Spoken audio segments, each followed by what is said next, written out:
Servicenow versus SAP versus Pega. Best AI automation tool for business management 2025. Hey guys, in this video, I'm going to compare and tell you about the pros and cons of Servicenow, SAP, and Pega. So make sure to watch this video till the end and let's get started. First, let's talk about ServiceNow. It is a cloud-based platform primarily used for its service management and workflow automation.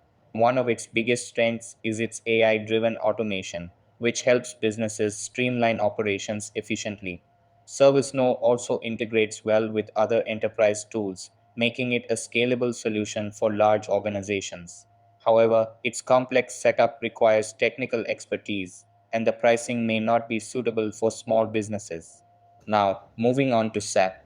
It is a well known enterprise resource planning system that offers AI powered automation for finance, supply chain, and HR processes.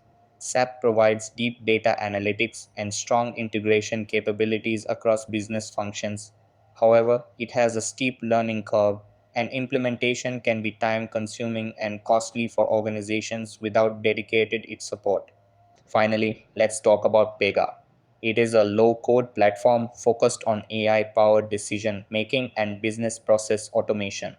Pega's strength lies in its real time analytics and dynamic case management, making it ideal for customer service and operations. However, customization can be challenging, and businesses may need expert developers to fully leverage its capabilities. So that's basically the main differences between ServiceNow, SAP, and Pega, which will help you in choosing the right one for you. So that's all for this video.